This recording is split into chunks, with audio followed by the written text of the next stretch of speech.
Welcome to the Belgian Waffle Report, serving you the crispest updates from the heart of Europe. Get ready for your weekly serving of news. My digital representation, and I welcome everyone watching the video.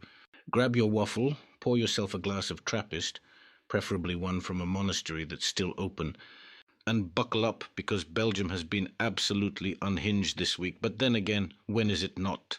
Politics, the weather plays chess on every board simultaneously. Belgium's Prime Minister Bart de Wever, a man who clearly never sleeps, spent the week complaining loudly that Europe is financing the Ukraine war but isn't invited to the peace negotiations. We are paying for the ticket, he said, but we are not allowed on the plane. Classic Belgium, funding the party, not getting the wristband. Meanwhile, the federal parliament finally approved the 2026 national budget after what felt like approximately 11 years of negotiations. The budget includes a 9.2 billion euro savings operation and a €2 tax on every parcel you order from outside the EU, along with VAT increases on hotel stays, sports activities, and soft drinks. Goodbye cheap Chinese gadgets. So now your gym membership, your hotel minibar Coke, and your cheaply imported yoga mat will all cost more. Progress. To top it off, Belgium's constitutional court slapped down De Wever's brand new asylum rules, ruling them suspended. The Prime Minister had promised Belgium's strictest migration policy yet. The court apparently had other ideas. Economy. Proximus just needs a moment, okay?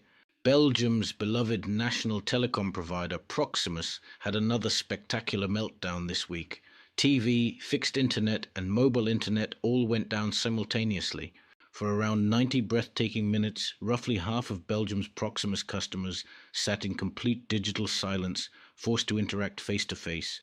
In slightly more cheerful economic news, Belgium's central banker Pierre Wunsch publicly wondered aloud, can Belgium still compete with other countries? The Federal Planning Bureau, meanwhile, projects the Belgian economy will grow by 1.1% in 2026. The public deficit is over 5%. Belgium has 600,000 people on long-term sick leave, more than the number of unemployed. The government's plan is to get them back to work. Military, soldiers in the streets and on Jan Mayen. In an unexpected plot twist, Belgium deployed soldiers to guard synagogues and Jewish schools across the country this week, following an explosion in Liège. 4 Jewish schools in Antwerp and 20 synagogues are now under military protection, with more than 50 soldiers deployed in mixed patrols alongside police. Justice Minister Annelies Verlinden complained the decision was made without full cabinet consultation. Her party wants deployment tied to prison overcrowding.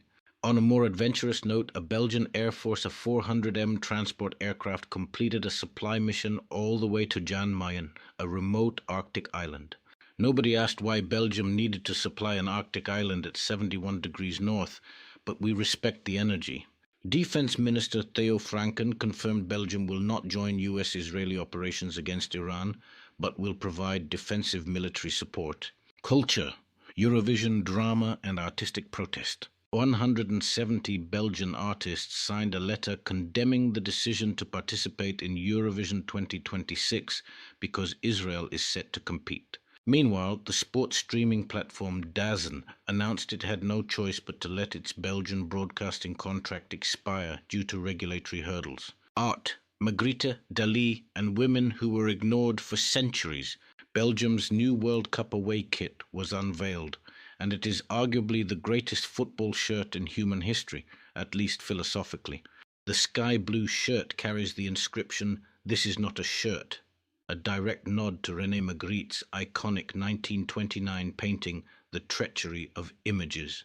In Ghent, the MSK Fine Arts Museum put female artists from the 17th and 18th centuries in the spotlight. Better late than never.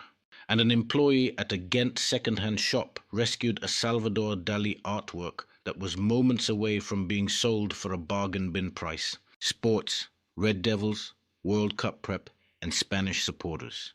Coach Rudy Garcia named a 28-player squad for friendly matches against the United States and Mexico, including Lukaku and De Bruyne. Legendary goalkeeper Thibaut Courtois remains sidelined with injury, meaning he cannot guard Belgium's goals for now. In the Champions League, Bruges played host to Spanish supporters, and it did not go smoothly. Scenes of vandalism marred the build-up.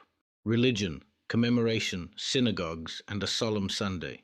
Belgium marked 10 years since the devastating bombings of March 22nd, 2016 at Brussels Airport and Malbec Metro. 32 people were killed and over 300 wounded. King Felipe said, "Our country will never forget. We did not give in to fear." Security services have grown to 950 agents, tracking 555 names under priority monitoring for extremism. Some victims noted painfully that 10 years on, they are still unable to have their injuries formally recognized or receive compensation. And that, dear viewers, is your weekly dose of Belgium, a country that simultaneously protects synagogues and lost its internet for 90 minutes. Thank you so much for watching. If you enjoyed this recap, please give us a thumbs up and hit that subscribe button. It really helps the channel grow. Until next week, stay safe, stay sane, and may your Proximus connection never fail you. Au revoir, tot ziens, and auf Wiedersehen from Belgium.